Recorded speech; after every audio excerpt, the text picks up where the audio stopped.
بسم اللہ الرحمن الرحیم۔ ایک دن ہرقل کی ایک جوان سال شہزادی گھوڑے پر سوار قید خانے میں آئی۔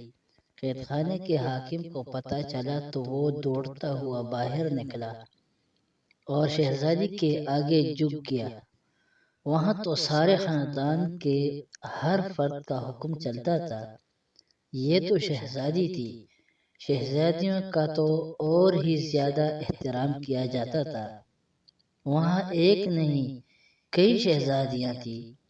اس شہزادی نے اس مسلمان قیدی کا نام لیا اور کہا کہ وہ اسے اپنے ساتھ لے جانے آئی ہے اور اسے ہرقل کے دربار میں پیش کرنا ہے۔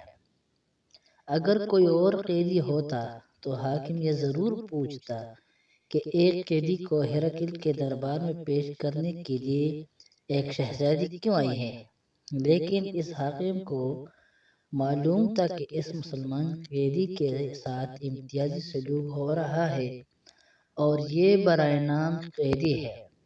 ایک روز پہلے اسے ہرقل کے دربار میں لے گئے تھے۔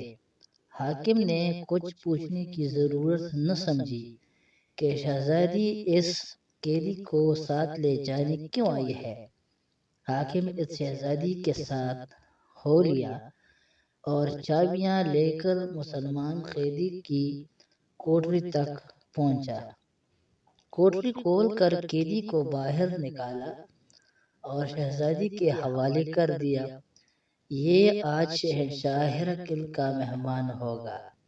شہزادی نے قید خانے کے حاکم سے کہا، حکم ہے کہ اس کی بیڑیاں اور زنجیریں اتار دی جائیں، اسی لیے ہرقل نے حکم بھیجا ہے۔ حکم کی فوری تعمیل ہوئی، قیدی کی بیڑیاں اور زنجیریں اتار دی گئیں۔ شہزادی اسے اپنے ساتھ لے گئی، خود گھوڑے پر سوار ہوئی اور قیدی سے کہا کہ وہ اس کے ساتھ پیدل چلے۔